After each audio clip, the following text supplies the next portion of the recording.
This is J. Krishnamurti's second public discussion at Rajghat, 1976. It's a lovely morning, isn't it? It's a beautiful morning, isn't it? Yes, sir. I'm glad you're...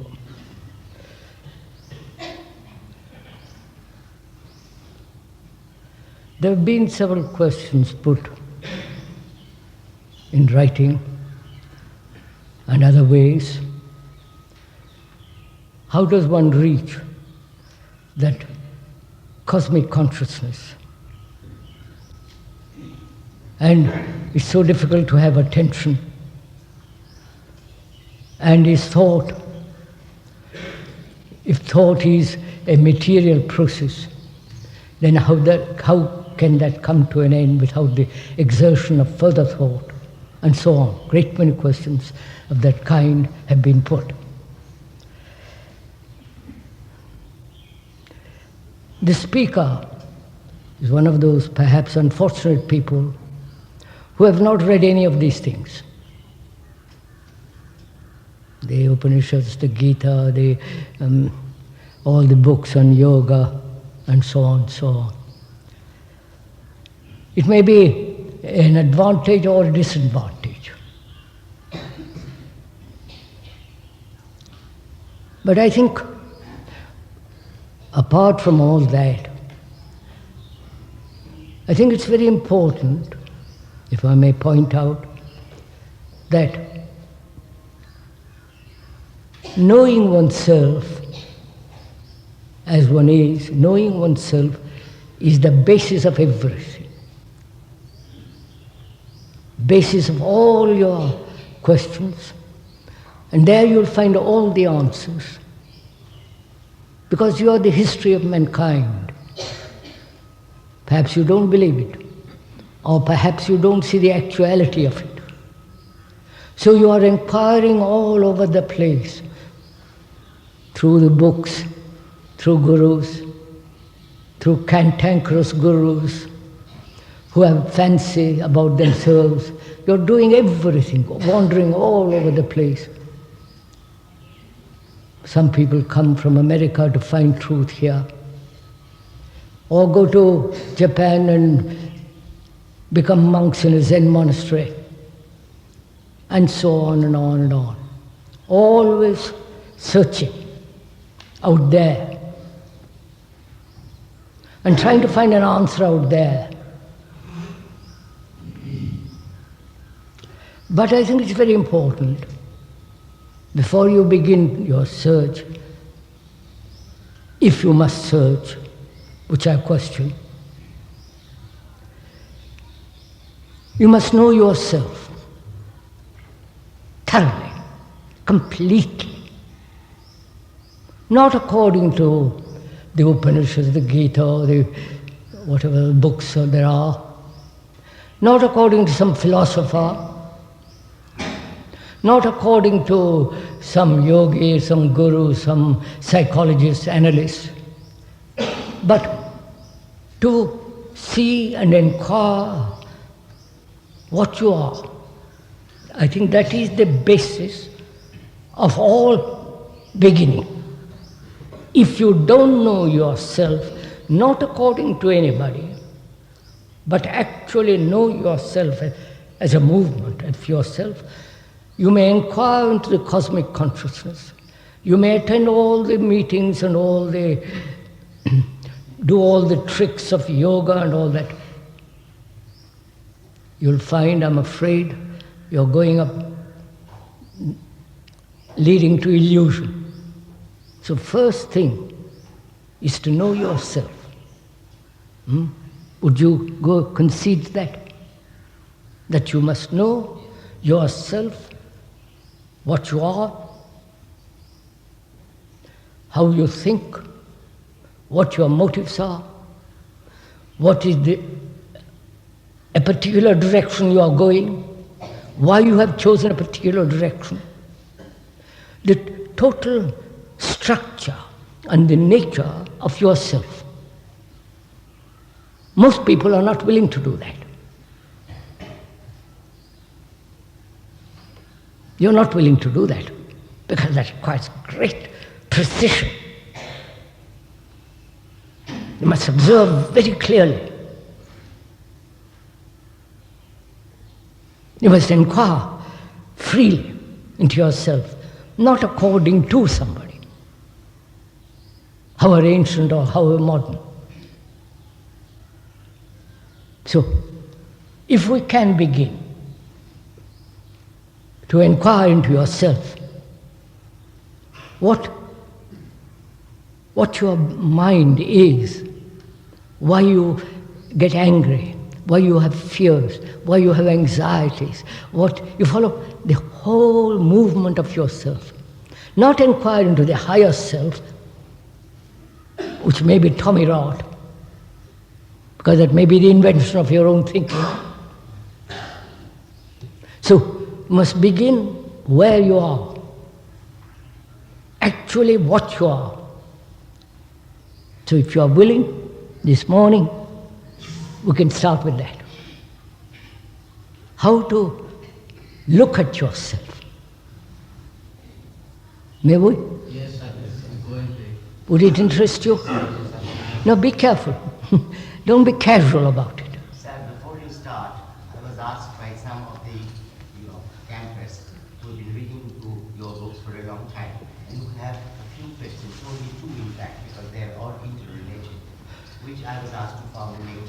And perhaps when you speak... Go ahead, sir. Go ahead, sir. Go ahead. Could I read them? Yes, please. Make it short, sir. Don't make it long. Please, I'm afraid I'm verbose, sir. No, don't make it long, sir, because First question is about death and time to the past. I know. I've read that too. I've had that question. I see. The way we formulate it is that the self-preservative instinct resists biological death, and the psychological counterpart of our beings have also the same urge. And to store up and so on and so forth. We know all that. But perhaps you dare tell us what is it in us which resists the wonderful promise of being reborn each day if we really could psychologically die every day? That's what we are going to do. That's the first question, sir.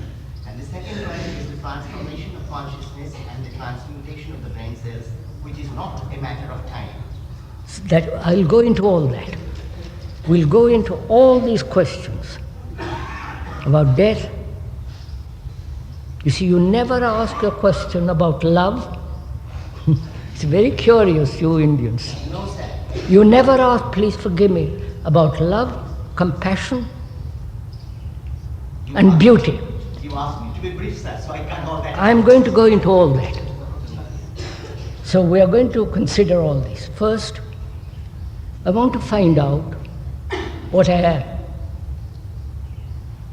Right?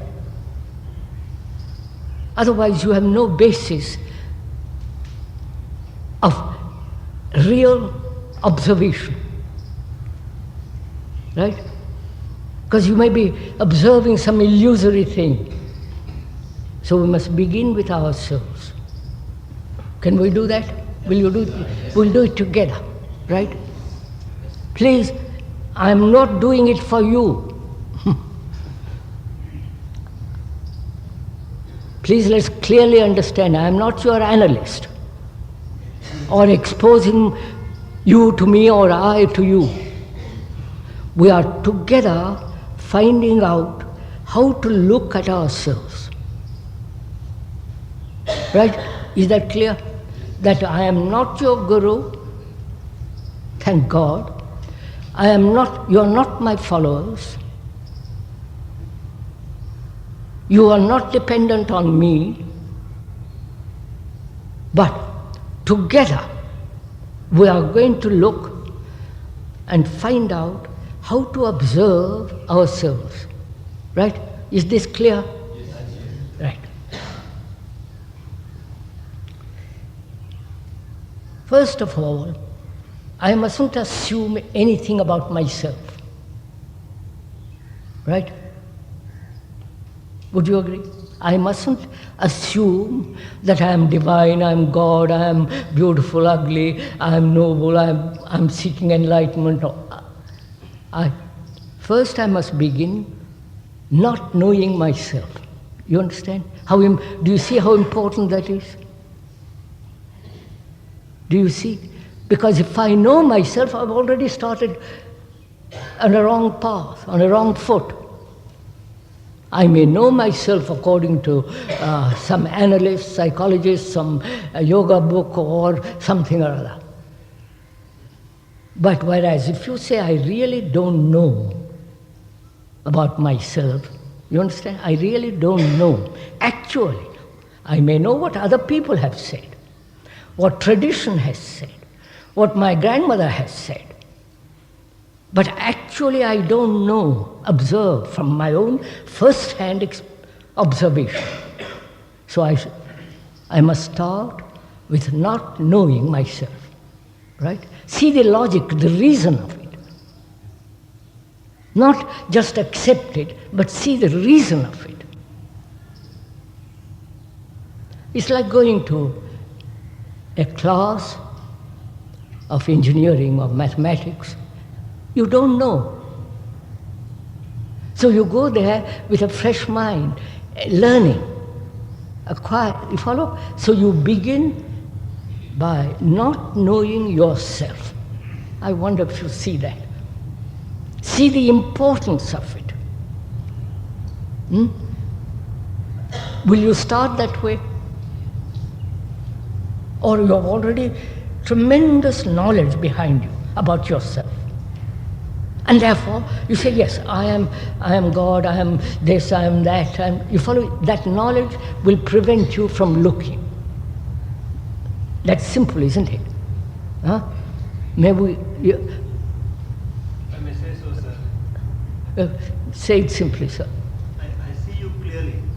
There's a bodily response to the voice, but thought has an image about you, the speaker. The movement of thought is already with memory. No, I'm asking, please sir, you're not following. I'm asking you, if I may, whether you can start not knowing about yourself.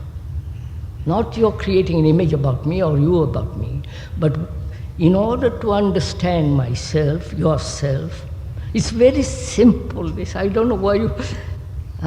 It's very simple. I don't know say for instance, physics.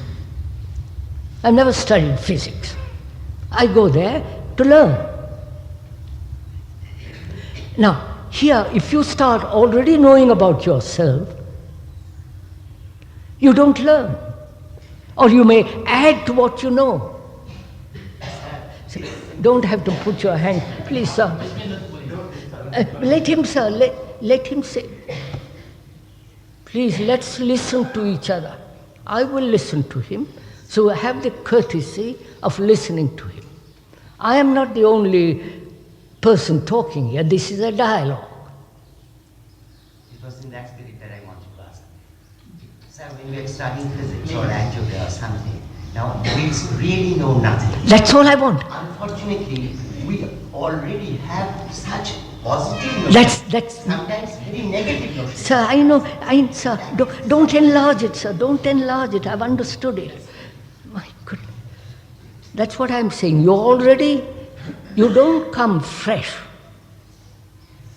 to find out about yourself. You already have conclusions, what other people have said, what you know. You follow? So can you please put all that aside and say, look, I know actually nothing directly for myself. Could you do that? Directly for yourself, not from other people have said. So if you start not knowing and therefore learning, right? So we are learning about ourselves, not from me, not from somebody else, but learning about yourself, right? First of all, it may be a little difficult. Please bear with me. I want to know myself. How am I to observe myself? You understand my question? Where? Myself says one thing, does another, thinks one thing and acts another way, and I am a hypocrite, So where shall I begin to find myself? Not knowing myself, right? So where will you begin? Inquire into you. I'm not telling you where to begin. Find out where to begin. Relationship with other things. What, sir? In relationship with the other things. Watching the thought. Huh? Watching my thoughts. Watching your thought. Now just two things you have said. Watching your thought, relationship.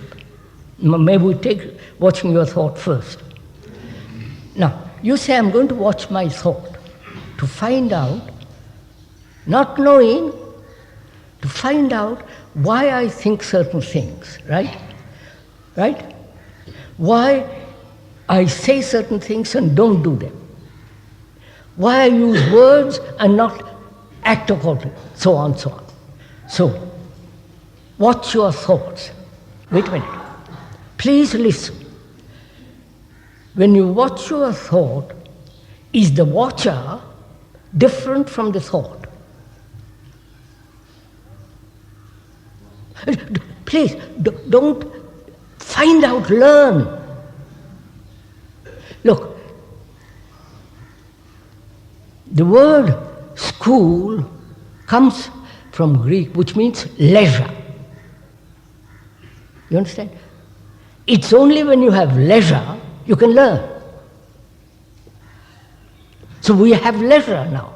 For an hour and a half we have leisure. So learn to find out. That is, I'm asking you, when you're watching your thought, who is watching that thought? Huh? The thinker, the me. What? The thinker, the me. Yeah, the thinker. The thinker is watching the thought you are saying. Right? Right, sir? Don't be nervous. We are learning. God, how apprehensive you all are. You're not learning. For God's sake, learn. So, you say the thinker is watching the thought. Now, is the thinker different from the thought? Find out. Straight away it seems that when one is at peace with oneself, it is not. No, wait, not what? Please, now, sir, please don't waste time. We have got very little time. I want to go very deeply into this matter. Don't waste your energy. Is the thinker different from the thought? If there is no thought, would there be a thinker? You understand my question, sir? You said the thinker watches the thought. Who is the thinker? Put together by thought. Right? Isn't it? Are you learning this? I'm not repeating it after me. That is, you are watching thought. Thought is a movement, constantly going all over the place, chattering, wandering, condemning, justifying, doing all kinds of things. And you are watching that. And you say, who is the watcher? Right? Is the watcher different from the thought? Or is the watcher includes thought, or created by thought? You understand my question? What do you say? What? Yes, that the watcher, the me, is distinct from the thought. The me you are saying is different from thought. It appears. Why? Learn, sir. You see, we are together, sir, please forgive me. We are here to learn. Do you understand? Not I tell you and you tell me. That's a stupid way of living. So, I'm asking you, is thought different from the thinker? If it is not, then the thinker is put together by thought. So he's part of thought. Right? Do you see that? Learn it, not what I say. You're not used to this kind of thing, I see. Your slavish mentality.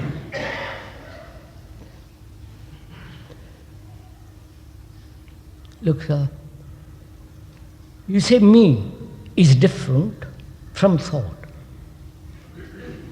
Is the me not put together by thought? So it's part of thought, right? So the thinker is part of thought. So now please listen, when I'm watching, am I watching as a thinker separate from thought, or watching thought, not as a thinker watching the thought?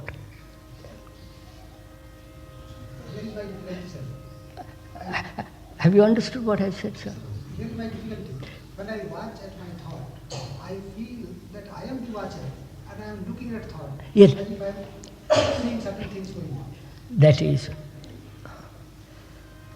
first of all, why is there this division between the thought and the thinker, the experiencer and the experience, the analyzer and the analyzed? Why is there this division?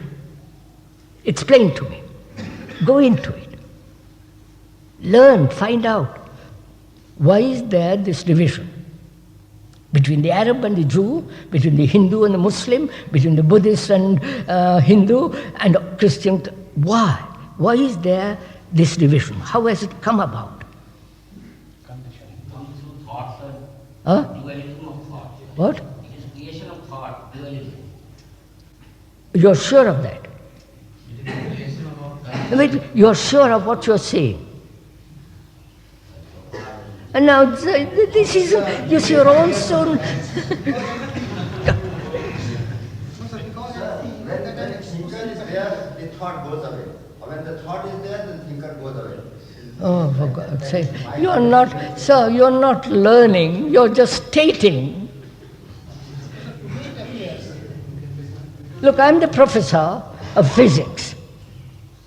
I'm the professor of physics. You don't talk to him that way, do you? You are learning from him, right?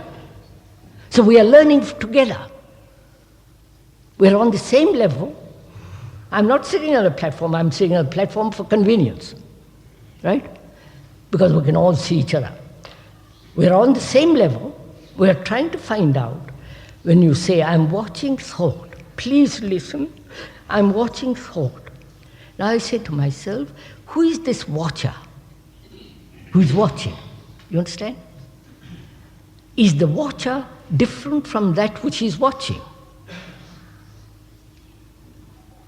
And if it is different, why is there this break, this gap between the watcher and the watched? Why?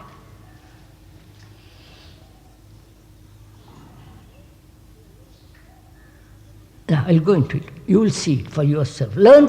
We are learning, not accepting, because you're watching yourself. This division exists, doesn't it? Because the thought has made the watcher into something permanent. Right?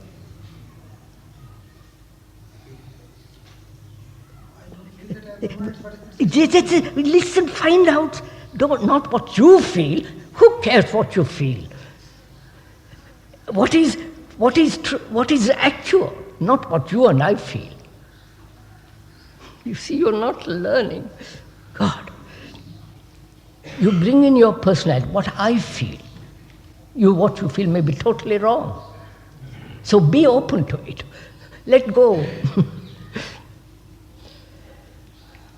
I say to myself, why is there division between the Muslim and the Hindu? Why is there division between the Arab and the Jew, the communist, the socialist, the Marxist? You follow? Why? Who has created this division? The past, the conditioning of the past. What is the past? You see, thought has created all this, hasn't it? Huh? It's that simple, isn't it? Right? So, thought divides. Right? So thought said, thought is seeking all the time some kind of security in a belief, in a nation, in a division, and so on. So it says the thinker may be the permanent entity. So thought has created a permanent entity as the thinker. Because that's what you are doing. You say, I think. Therefore you are thinking. Thinker is different from thought. Is that a fact? You may have divided it. Thought may have divided it for its own convenience. But is it real? Or it's a convenient action of thought to create something separate from itself. Vous avez compris? I mean, you have understood? It's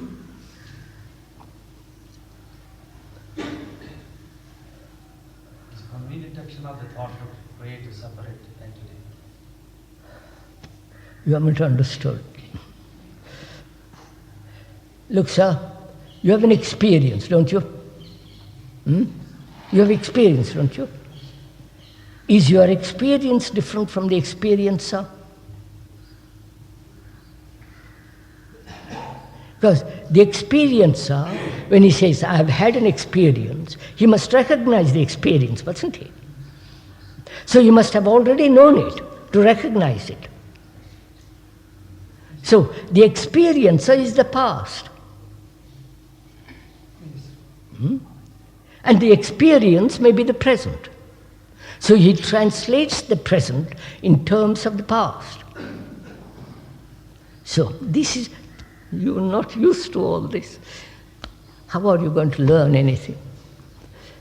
So, I'm telling you, as an observer, that thinker who is watching is the same as that which he watches. Now, I'll make it much simpler. When you get angry, is the anger different from you? So you are the anger. That's all. Stick to that very simple fact. That is, when you are angry, the anger is you. You are not different from anger. Right? So, when you watch your anger, is the watcher different from anger? No, be clear, don't be. Look, sir. Yes, sir. When we watch anger, then we are different. While we are angry, we are Wait a minute, madam. Wait. When I'm angry, I speak sharp words and get sharp words in return. But I'm not aware of that. How can I be? Now, sir, when anger passes, it is then that I understand, sir. And then regrets and apologies. I'm afraid you read the books of K.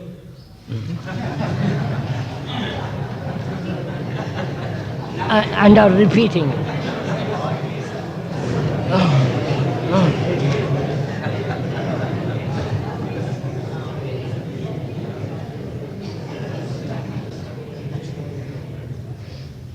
So you look what you have said just now.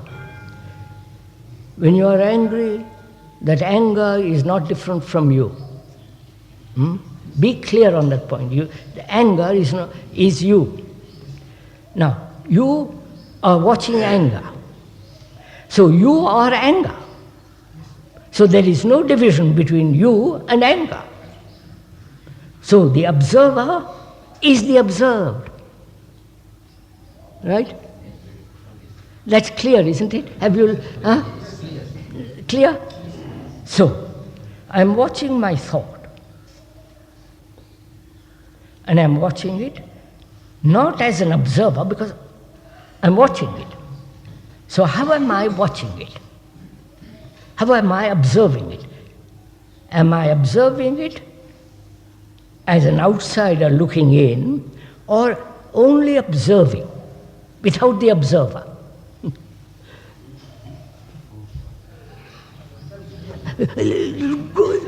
Look inside yourself, close your eyes and look. Find out. Don't look at me, find out. A slight confusion here, sir. Which is the identity, which is I? Is it my intelligence? The I is put together by thought.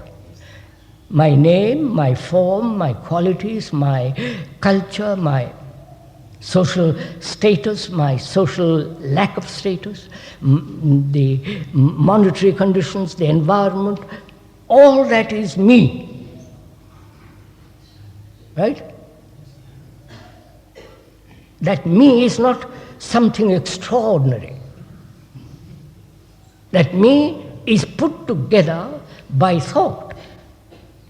When me, you say, is watching, thought is watching itself. Right? Right, sir? So, I am watching myself. This is very important if you want to learn how to observe yourself. I'm watching thought. Now, there is only the movement of thought, not the watcher. You see the difference? There is only the movement of thought going from one thing to another. There is no entity who says that's wrong, don't think that, don't think this, this is right, this is wrong, you're wandering. You are just observing the movement of thought. Because that thought is you, so you are observing it. Have you understood this? When I observe, it ceases, sir. What's up? When I observe, it ceases. What? The thought ceases. The gentleman says thought ceases when you observe it. Have you done it? To me it appears. Not appear.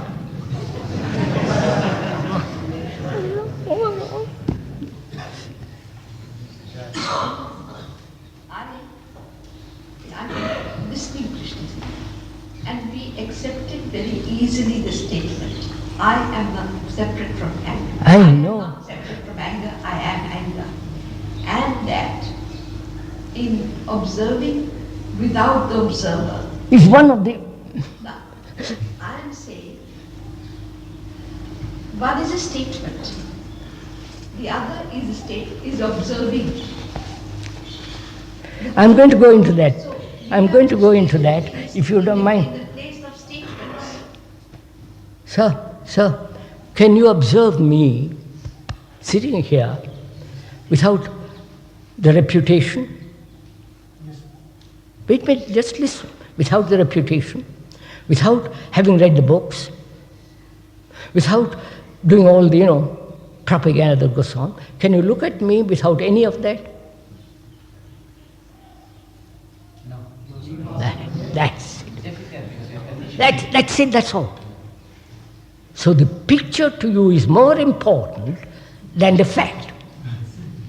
That's our image.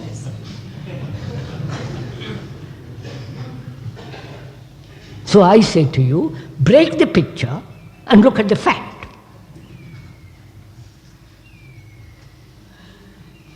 Right? Our minds are not silent. Oh, for God's sake, you are impossible people. It seems to me that the division between the thinker and the thought arises because we have a desire to act on the thought. Yes, that's right. And not just perceive it. That's right. You want to act on thought, thinking that you are different from thought. But when you realize that you are not different from thought, what action takes place? You wonder, we are educated conditioned, all the rest of it, to act upon thought. Right? Control it, suppress it, rationalize it, and try to destroy it, because our education, our culture says the thinker is different from that, therefore act on that. Somebody like me comes along and says, what silly business this is. The thinker is the thought. But your tradition is, you must act on thought. So have we learned together that the thinker, when he is angry, that anger is himself. There is no thinker. The thinker comes later on and say, I've been angry. I must do something about it. Right? What's up? There seems to be a block, sir. I hear your words and I hear the train, but I resist the train and I want you to go on. Why is it I can't hear without this resistance? Why do you pay attention to that? All is involved in hearing, sir. Huh? In listening, everything is involved, sir. Oh no, sir, please. I am asking you, sir, please.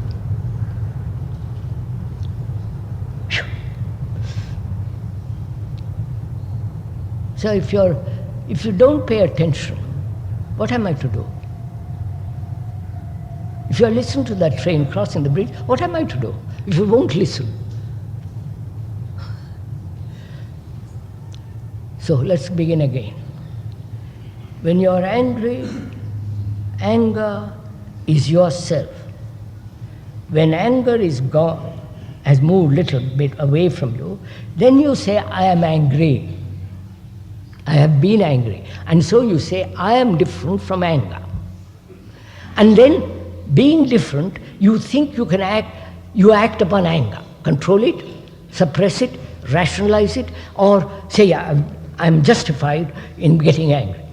So you are acting on anger, thinking anger is different from you. Is that clear? Yes. For God's sake, is that clear? Yes. Now, so I'm watching myself. And you say you can watch yourself only in relationship. You said that. Right? What is relationship?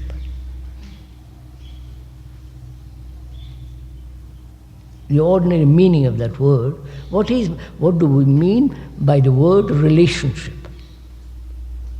My contact with the other person, whether it's my partner, child. Relationships.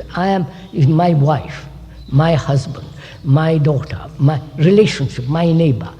That is interaction between two people, right? Be simple about these things. It gets very complex later on, but be simple. That is interaction between two people, intimate or not intimate. Now, can you watch the interaction between two people? Can you watch your reaction to your wife or to your husband? Can you watch it? No? Can you watch it? In the same way that one watches anger. I'm coming to that. I'm slowly coming to that. Can you watch your reaction to your wife? To your husband? Only after a moment. Huh? Only after a moment. After a pause. No, sir. I'm asking you. You are related to me. I'm your wife or husband. And I say something to you. I hurt you by saying something cruel. Now, can you watch that hurt? Yes. Huh? You can, can't you? Huh? What's the difficulty? So, how do you watch it?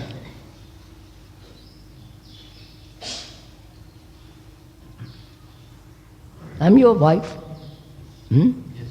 Thank God I'm not.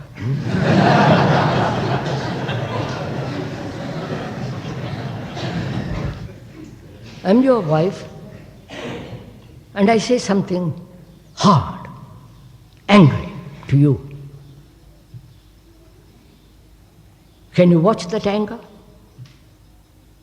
That you are hurt? Huh? I can do it, sir. Huh? I can do it, sir. Do it. Not can, but do it. I'm your wife. I say you're a silly old man. You are hurt.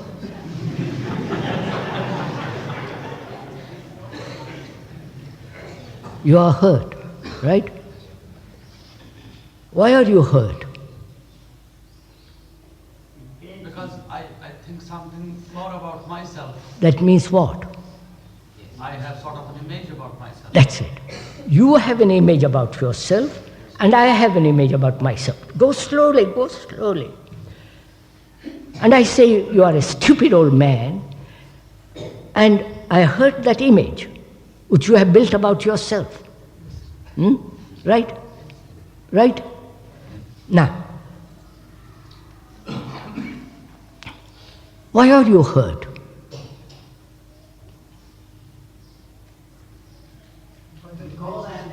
Huh? Because you have created an image about yourself, and you think and that image says you're not stupid. Your wife says you're stupid, and you get hurt. Don't laugh, sir. For God's sake, this is your life. When you laugh, you're not facing the problem. You're avoiding it. So, the image gets hurt, right? The image which you have built about yourself, right? So, your image gets hurt and my image about you gets hurt. My image. So, both images gets hurt, right? Am I not something different from my image? Jesus! Are you different from the image? Go on, sir, go on, think it out, work at it. Are you different from the image? We are made different from ourselves. Are you different? I'm asking a simple question. Are you different from the image? At the present level of consciousness, I am not. What? The present level of consciousness, I am not. The heart I don't know anything of the present consciousness, future consciousness, higher. You are not facing the thing. You are hurt. And I say, what is the reason of this hurt? Please, this is very important because I'm going to go very deeply into this matter. Your image is hurt, right? Because you say, I'm really not silly, though my wife thinks I'm silly, and she's hurt me. So, having an image, that image has been hurt. Right? Now, go into it. Go into the process of image building and why the image gets hurt. Right? Because that's one of the great things of our life. From childhood we are hurt. Do you realize it?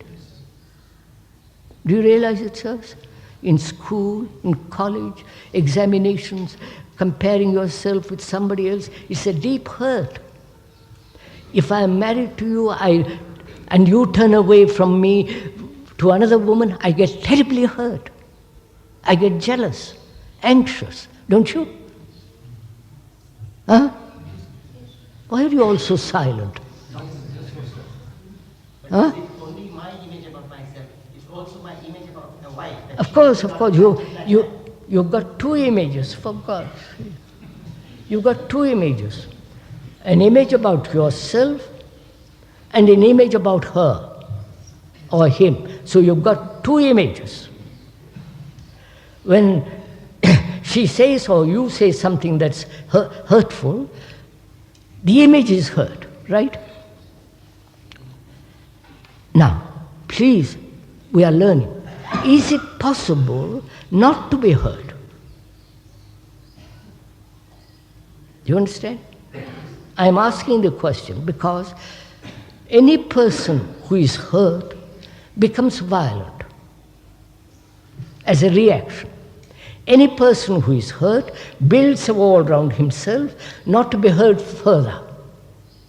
So any person who has built a wall around himself becomes violent. So it's very important not to be hurt. Because a person that is hurt cannot possibly love. Right? So it's very important not to be hurt. Civilization hurts you. When you go down the street, people hurt you. The ugliness, the dirt, the squalor, they all hurt you. So it's very important not to be hurt. Do you see that? Now, next question is it possible not to be hurt? Never, not just one day, never to be hurt. I'm going to go into that. So far it's clear, isn't it? I have an image about myself, and when my wife or husband tells me I'm a fool, that image gets hurt. And also I have an image about her. And she has an image about me, and she has also an image about herself. So there are two images in operation, right? So I'm asking, why do I get hurt? And is it possible not to be hurt? Doesn't matter what she says. Without becoming callous to her, you understand? Is it possible not to be hurt? We're going to find out.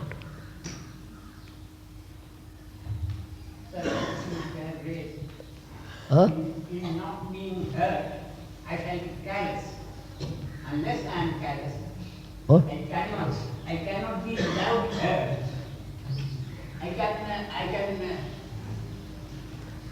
Unless I am callous, I cannot avoid being hurt. Unless I am callous, I cannot help being hurt. You understand his question? That is, please, I build a wall around myself so that I can never be hurt. Right? Which is called callousness, indifference. But what happens when you build a wall around yourself? You are not only dying, you become violent. Right? Sir, when my wife points out my stupidity lovingly, there are two occasions. She's harsh, she's violent, she says you're stupid in an unloving tone. I'm hurt.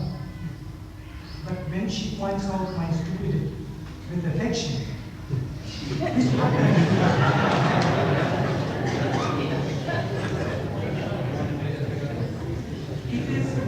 then not a festering root. I see. When my wife says to me kindly, "Old boy, you are a stupid man," I don't laugh, sir. I said, this is your blasted life. This is your life. I don't know why you laugh. Because it's when you are looking into yourself, you follow, sir, this is a tremendous question. Why human beings are hurt, and whether it's possible not to be hurt. And the gentleman says, it is possible not to be hurt when the wife says to me kindly, with affection, with an arm round my neck, said, "Darling, don't be a fool." Don't listen to it. Then you're not hurt, are you? Naturally, because she says it naturally, kindly. But she doesn't say that when she's angry. So we are hurt. Now I'm asking, please stick to that one point. Is it possible not to be hurt? Because I see a person who is hurt becomes cynical, bitter, angry, violent, resisting. and gradually isolating himself and assuming that he is a great man from the other end. You follow? So, it's very important to find out for yourself whether it's possible, never under any circumstances, to be hurt. Sir, I want to say something. It is possible not to be hurt only if it is possible not to be pleased with. Because both are the works of the same faculty. I get touched, that's why I am hurt. I get touched by something good, I am pleased. So if I am neither pleased nor hurt, what will be the nature of the human relationship? Slowly. You're going much too far. I can't hear you, madam. Lady is saying that I get hurt because I also get pleasure. That is sadism. That's quite a... No pleasure, no hurt. That's quite different. Which gets touched, which causes both pain and pleasure. So suppose my skin is sensitive to heat. What? It is sensitive. Would you slowly, get up please, slowly.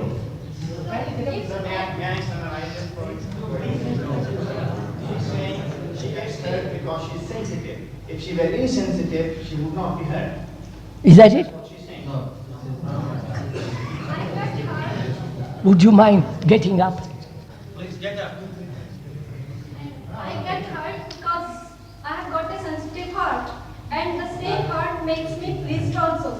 So if it is possible not to get hurt, then I will not be pleased even because my heart will be immune to both the sentiments. What will be the nature of human relations then? I I don't will not get wild, but I will not do anything good as well.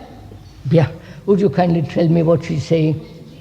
He said, it is the same when What? if I do not get hurt, that's hurt is like pleasure or good. If I come to a state where I do not get hurt, the same state will make me not do good. And therefore, what will be that state where I will not be able to do good and not get hurt? And is this a state worthwhile?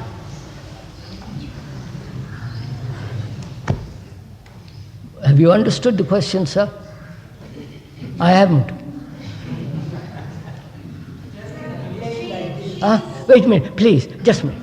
She is saying that if one is not hurt, it is a lack of sensitivity. That's right. And if there is sensitivity alone, only if there is sensitivity, one can also feel pleased. But if there is no hurt, there will be no capacity to feel. And if there is neither, what will be our relationship with the world? Quite right. There will be no relationship. You have understood the question, have you? Have you understood the question? Good.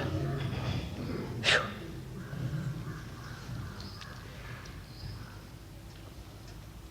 If you are sensitive, you get hurt, right? If you're not sensitive, you have become callous, you don't care. If you are sensitive, you get hurt. And can you be sensitive and not get hurt and do good? Is that the question? Why can't you put it simply? Golly, you're all so verbose. Now come to it. I am sensitive. My image is sensitive. Right? My image is very sensitive. And it gets hurt very easily. How am I to remain sensitive so that I can observe beauty, do goodness, all the rest of it, and not be hurt? We are coming to that. So we are hurt. It is the same question that lady put, which is not to be hurt and remain sensitive. Right? Now, how is that possible? Before doing good, before all the rest of it. I think it is possible not to be hurt if one loves the person more than the image of oneself. If I love my wife more than I love my image, Oh, if I love my wife more than my image, then it's not. Can you hear without the light? Yes. Can you hear at the back? Right. If I love my wife more than I love my image, then I won't get hurt. Right? That's what the lady is saying. But she put it before that, if I love my wife. That is a condition. But the fact is you don't love your wife. That's a fact. So we are dealing with facts, not with suppositions. The fact is we get hurt. How you avoid this thing?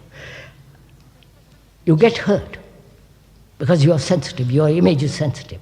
Now I'm asking you a very simple question. Is it possible not to be hurt? Next, it is the image that gets hurt. Yes, sir, yes, sir, we've said that, the image that gets hurt. If somebody says a hurting thing to you, and that hurting talk creates a chain of thinking reaction, if that thinking reaction is stopped, then we are not able to be hurt. You haven't answered my question, sir. You are explaining something, if I may point out, which is not to the point. I want to know if it is possible not to be hurt. For God's sake, face the question. Possible if we are constantly vigilant about our. Sir, please don't answer my question. Probably you. The state of not being hurt is possible. I am going to sit. My God. I want to find out if it is possible to live a life without any hurt and yet remain very sensitive. That's my question. It will be possible when you think that she is a part of yourself. Then again, another They don't. You're not paying attention to what I'm saying. Don't please say, oh, it's no good, you're talking. Sit down, sir, please. You're all saying, if I love my wife, if I am kind to her, if, you follow? The actual fact is you are not. So let's start with that. That is, please, I 10 times have to repeat. I want to be free from all hurt. Because it's very important not to be hurt. Because if I'm hurt, I will never know what love is. If I am hurt, I will always be violent in one way or the other. If I am hurt, I'll withdraw from life. I'll become bitter, cynical, stupid. So it's very important for me and for you to find out to whether you can live a life without being hurt. That is the, please, that's all. I'm going to go into it. I'll show it to you.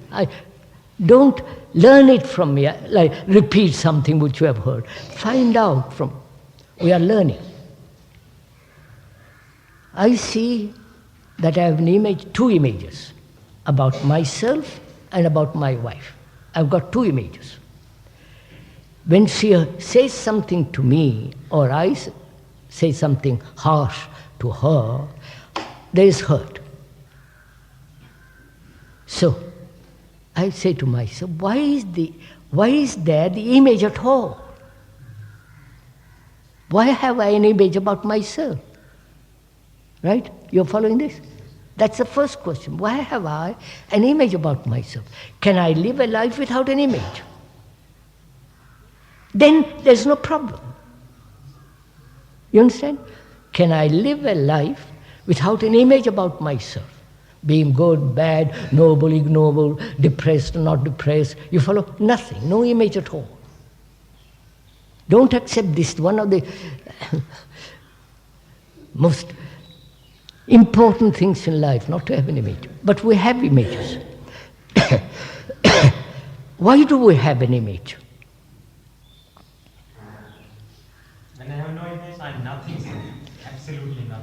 No, that's sir, but you are not. That's exactly what we are. God, begin, sir. Why do you have an image? I'm asking. You say something else. You have not examined it. This the. You are nothing, sir. Let's accept it. Are you saying you are nothing? Huh? I'm absolutely sure. Are you serious, sir? I am, sir. You are saying you are absolutely nothing. Yes. Hmm? Yes. When That- I really think, ponder, and come to a conclusion, I know I'm absolutely nothing. Normally in my waking life, I react, I have the image, and all the rest of it like any other human being. So, And I get all the rest of it which you are talking about. That's why I'm listening to you with such deep interest. so deep down. Deep down, I know I'm nothing. Oh, lovely. That's one of your conclusions. Yes, could be. Of course. If you are nothing, so do you know what it means? So I won't go into that. So you are hurt. And I'm asking, why is it that the image is hurt? Why do human beings create images? They are Indians, they are Hindus, they are Buddhists. Why? As a protective nature, sir. Go into self, look into yourself. Why do you have an image? Because your preferences, sir. Huh? Preference we have got. Desires and preferences always. You're not answering my question, sir. Look into yourself and find out why. I have been influenced. First of all, the parents say you got a name, you got a form, physical form. Then the parents and the society says, you must be something. You must make a success of life. You must be good. You mustn't be angry. So all around you and yourself are creating this image, putting bricks after brick and creating this image. Now why do you cling? Why does the image stay?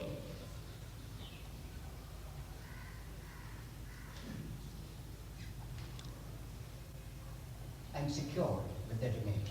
So you are saying, if I am an image, it gives me a certain sense of security.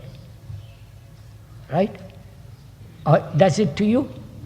Be honest, sir, for God's sake, be honest. Does it give you a sense of security? When you say, I'm an Indian, it gives you a security. Right? Doesn't it?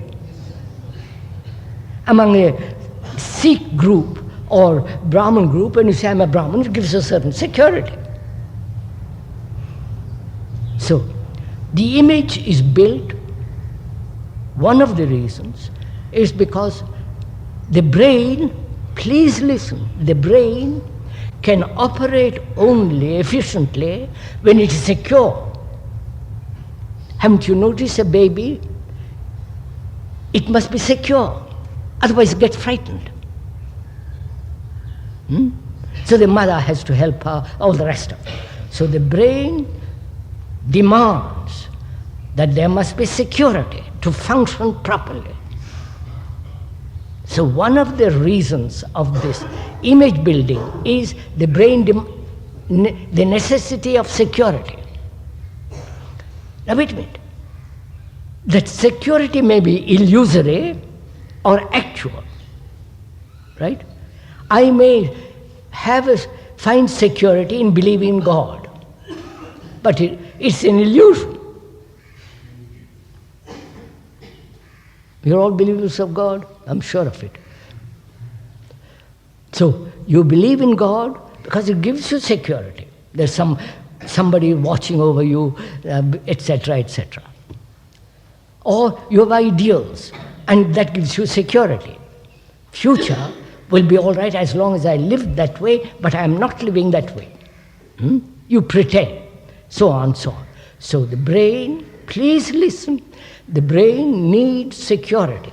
Therefore it will create an image which may be real, false, illusory, as long as it gives it security. Right? Tradition gives you security. Right? Knowledge gives you security. Right? So, image building, part of this image building is the demand of the brain, which is also thought, demanding security. So, demanding security creates the thinker as separate. Because the thinker then becomes the security. You've got all this? You are learning, not repeating after me. So, the brain seeks security either in actuality or in illusion. The actuality is, I have got a good job. That's an actuality. The illusion is, through that job, I'm going to become a great man. That's illusion. This is actuality, that is an illusion. The ideal is an illusion, not actual. So, the brain demanding security creates illusion and actuality. Now, can you separate the actual from illusion? You understand my question? Separate altogether, deny altogether illusion, only fact. Sir, I think when you are correlating image with being heard, it is only one aspect of the problem. I said that, sir. I said it's only one aspect of it. But my problem is this, that even if you don't think of image, actually if one is heard, saying some kind of calamity and suffering, and even if you face that calamity and suffering, still you have a feeling of going under, of being broken to pieces, and for all the sufferings that you undergo, you have that feeling of being defeated. But how to overcome that? Later on you realize that I shouldn't have let down myself so low and felt so bad, but still how to overcome that? You can't psychologically, that pain is always there. I understand your question, sir, but that's not the problem now. You're talking about suffering and the ending of suffering, right? Right, sir? Not sorrow in general, but sometimes there is lots of difficulties one is in, and then you have this sense of defeat, of going under even if you face those difficulties. Why should that sense of defeat be there? How to face that? How to? Sense of defeat, how to face that? How to face what? Defeat, a sense of defeat, frustration. How to face sense of defeat, sense of frustration. Without being hurt. Without being hurt psychologically. Mentally you feel that you are hurt. You face it, even then you feel that you are hurt. So there's not a mental. We are not talking of mentally understanding hurt. We are talking actually being hurt, not mentally. No, actually being hurt. That's all. That hurt may bring about suffering, right? That hurt may make you feel defeated, make you feel very depressed. And you are asking how to be free of that depression, defeat, is that it?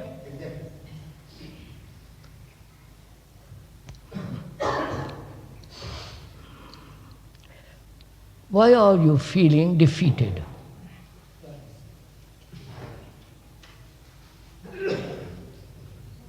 Because you want to be a success. No? I want to be a success. I want to become the inspector of police. And if I can't become the inspector of police, I get hurt and I feel depressed.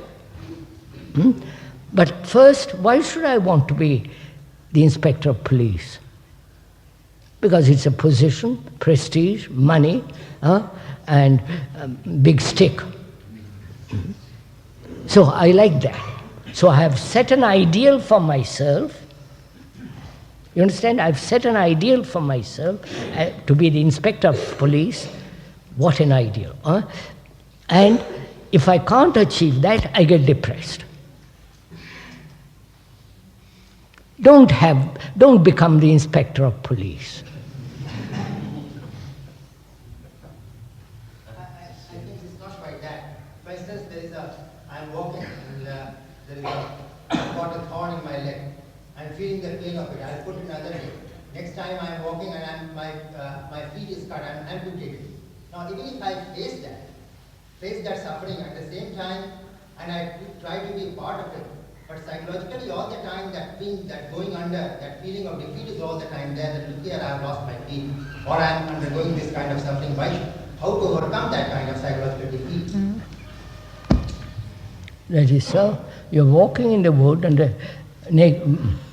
with naked feet, and you have a thorn in your foot. And you take it away, that gives you pain. Right? Then what is the next thing? Next stage is that... Slowly. Next stage is that gives me some kind of pain. Now why should I feel pain at all for that? That psychological pain, why should I have? It's all right, the physical pain. But slowly, sir, you're saying too many things at once. First, I have got the thorn in my feet, and as a result of that, there is pain. I've understood that. That is not that pain should be limited to the physical side. Go on, next step, sir. Next step is, suppose the thorn turns into gangrene. And my What? feet, Gangrene. and my feet is cut off. Sir, for God. Is this all? What are you talking about? I'm talking about that in those circumstances, a sense of psychological defeat comes in the mind. I've told you, sir. What are you keep on repeating it? What kind of mentality we are dealing with? So, if I have no image about myself, I will never get depressed. Because you have an image about yourself, you get depressed, full stop. My next question is it possible not to have an image? You don't face that problem.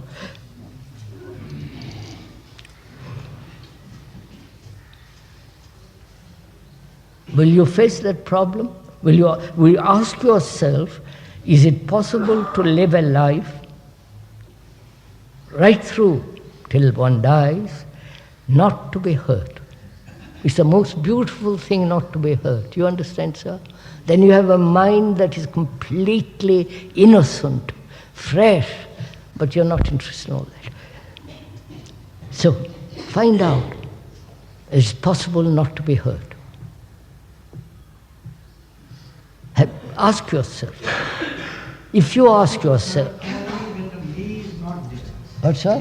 It is possible only when the me is not there.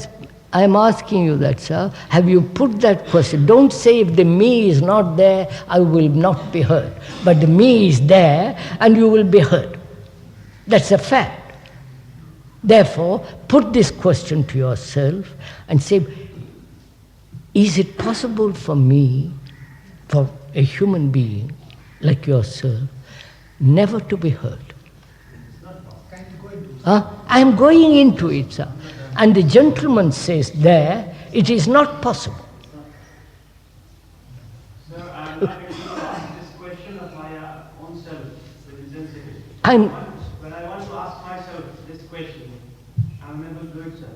Yes, when he asks himself these questions, he says it's not possible. Just a minute. If you say it is not possible, then it's finished.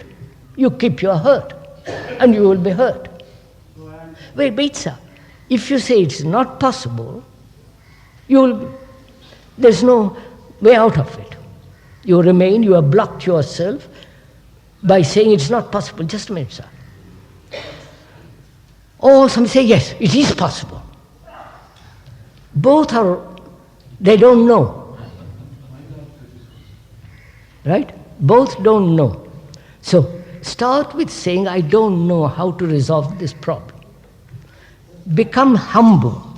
You understand? Don't say, I know all about it.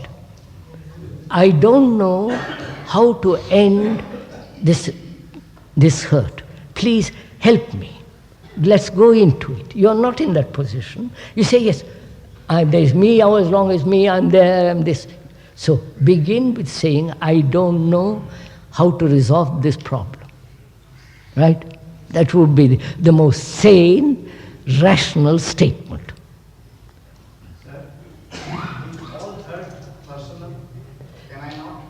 Of course, I'm coming to that. There is personal hurt, human hurt, the hurt of... So, there have been 5,000 wars in the last history, as long as history has been kept. Do you think those 5,000 years of war on humanity is not... the human beings don't bear that hurt in their consciousness? Of course they do. So there is not only... You see, I don't regard it as personal hurt. It's universal hurt, human hurt. When you are hurt, when you see injustice to another being perpetrated, when you see an animal being treated cruelly, I know this. you are hurt. It is not a personal hurt, it is not your image which is being hurt. In this case, it is hurt. Of course, that's common humanity that says don't hurt. Sometimes it's more complex than this. So it's... My wife laughs me, and I absorb her. She gets sometimes more perplexed when I don't react. So this is a very complex problem. We are dealing with it gently, slowly, going step by step into it. It's a very complex problem. So So I'm asking you, if you say it is not possible, then you have closed the door. If you say it is possible, you have also closed the door, because you don't know. So begin by saying, I really don't know. Let's find out. Are you in that position? Right? That's all. Now what will you do? Being hurt, are you aware that you are hurt? Or you are just saying, let's assume I'm hurt. You are aware that you are hurt, are you? Yes, sir. We are aware. You know you are hurt. So, you know you are hurt. You are aware that you are hurt. What is the motive behind your inquiry? Not to be hurt? Yes, not to be hurt. Wait, think carefully, sir. Watch it carefully. That is, you have been hurt, you are aware of it, and the motive behind your inquiry is to get rid of it. No. Huh? Not necessarily. What do you mean, not necessarily? Yes, we don't want to be hurt. Not necessarily. If the hurt is there, the pain is there, let him know. We are just wanting this person. You don't want to get rid of your hurt? Yes, sometimes we accept it as it is. I don't know about you, sir, please. You are just... How am I to talk to people? I'm going.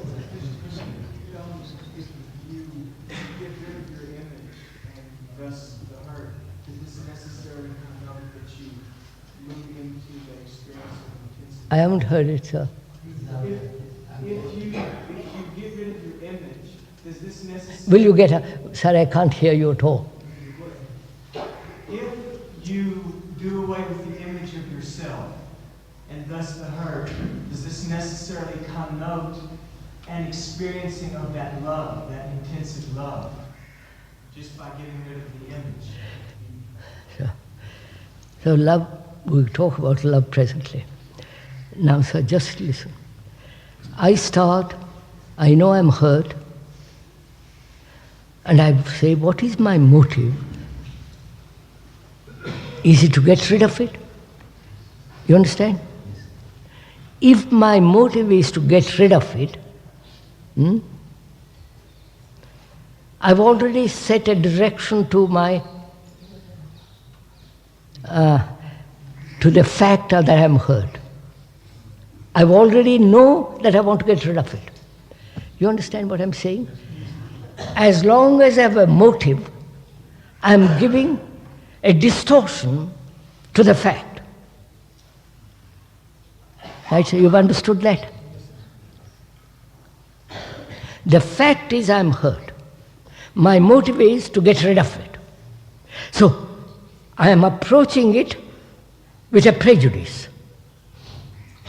My motive is a prejudice. My motive gives it a direction, which is my desire to be free of it. So desire, follow this carefully, desire gives a direction, not the ending of hurt, but what I like.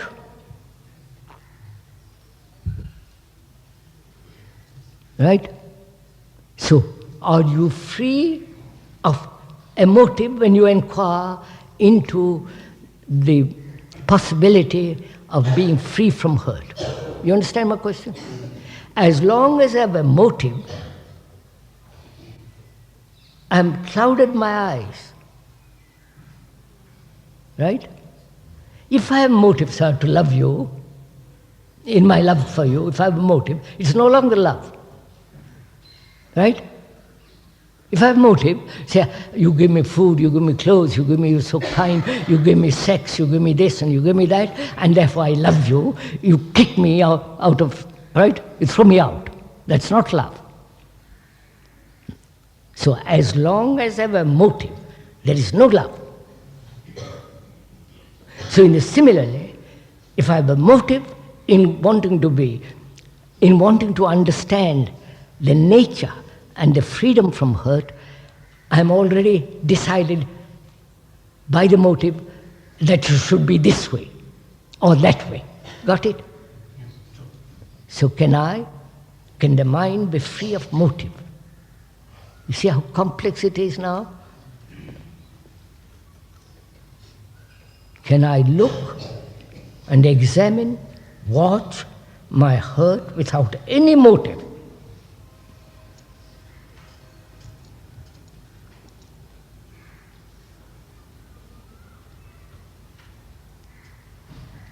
Go on, sir. Would I want to inquire at all, sir? Would I want to inquire into it at all, sir, if I am not feeling... Yes, that's right. I want. Would I inquire at all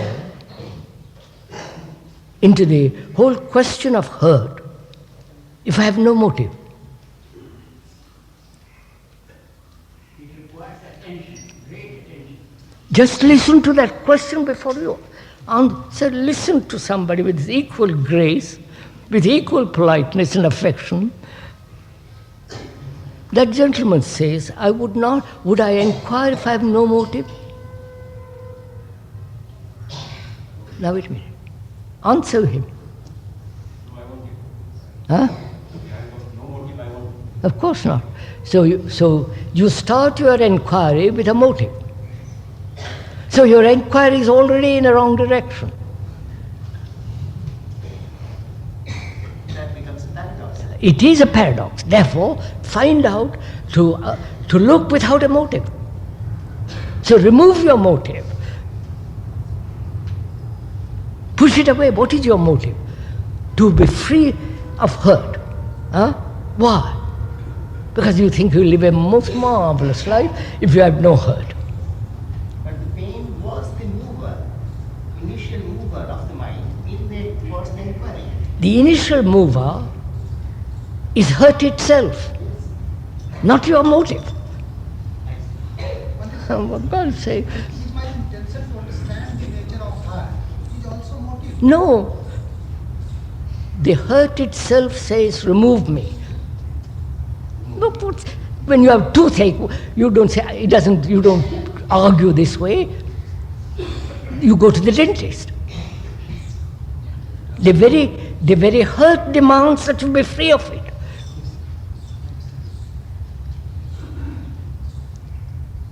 So, if you see the fact and that itself then disappears. You understand?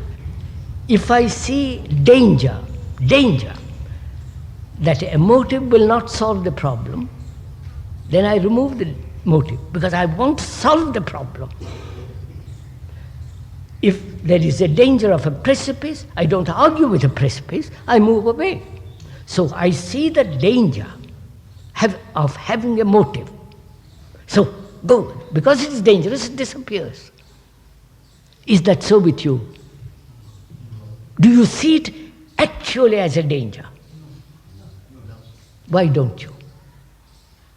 To come back to the toothache, sir, perhaps we act in the same manner. When I have a toothache, I go to a dentist because I know he is going to relieve me of the toothache. When I have a pain, either I discuss it with a friend, go to an analyst, or perhaps come to listen to you. I know all these questions. I know. I'm asking you, sir, why do you have a motive? I'm already asked that because that was the mover of the mind. No, you're not. You're not being scientific. Why should I? And I just, sir, you're not being. And the pain as a separate types of pains. You're not being scientific. A man, a scientist, has no motive in looking through a microscope at that. He says, I'm going to learn from that. Now, listen. Please listen, for God's sake. If a scientist has a motive, which is he will beat the other scientists, he'll get a Nobel Prize or become very, very great, then he's not looking there. He's looking at something else. So if he's really a genuine top scientist, he looks through the microscope without any motive because he's learning from there what it reveals. Wait, what it reveals, you understand? He doesn't tell it what it should reveal, but it is telling you what it is revealing. In the same way, I'm watching the herd. I'm not telling what it should be, how it should be, or I must get rid of it. It is going to tell me the whole history if I know how to look. Right? That's all. So it's very important how I look at it. I cannot look at it directly as the scientist would through a microscope. If I have a hypothesis, if I'm biased, if I say I must be free of it, which means pleasure, all those are distracting and distorting factors. So I've learned something this morning. I have learned from you, which is that you don't face facts, right? You rather escape from the facts. That's one. If you face the fact, you come to it already giving it information. You don't let the facts tell you. You understand? You don't let the facts reveal its content. It reveals tremendously if you don't ask, if you don't tell it what it should reveal. You get it, sir? Look, take a simple factor. Do you know what love is? No. Huh? Be simple, do you? No. Don't you want to find out? What will you do? Be simple, don't... What will you do? So, you start with not knowing. That's all my point. You start with not knowing. But if you introduce a motive in it, you already know. Right? So, to find out, to come upon this extraordinary thing called love, no motive. Because your interest is to breathe that perfume.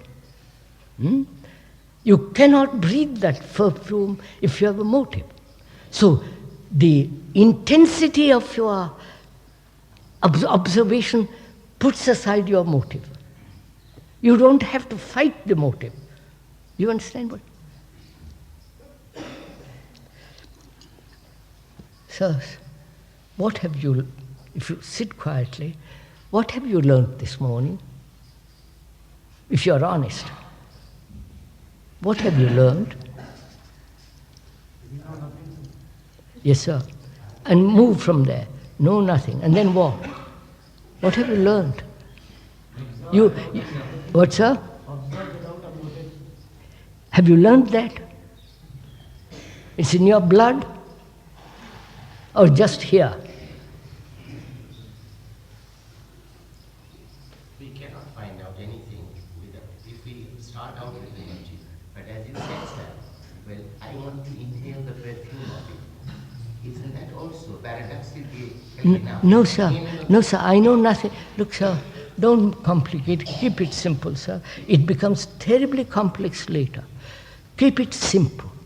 I know nothing about love, which is an admission of the greatest calamity. You understand, sir? Admission of the greatest sin. What a country you have reduced this to.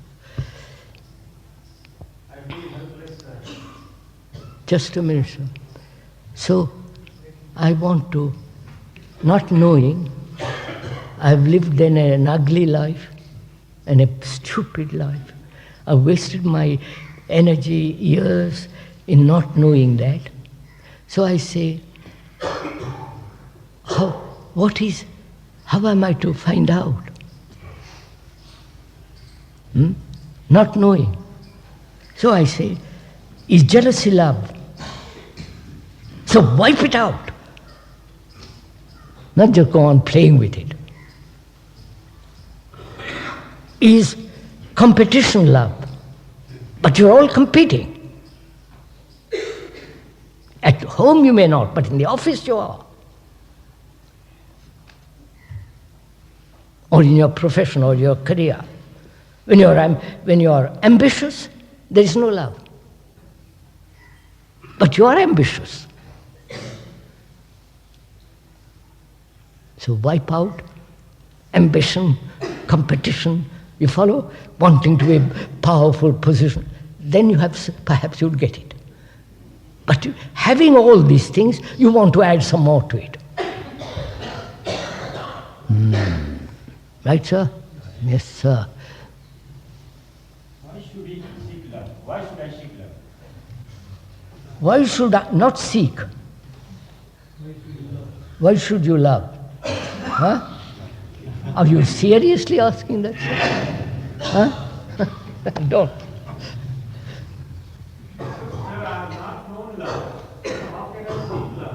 I am telling you, sir. You know what jealousy is, don't you? Get rid of it. Put it away. Wipe it out of your system.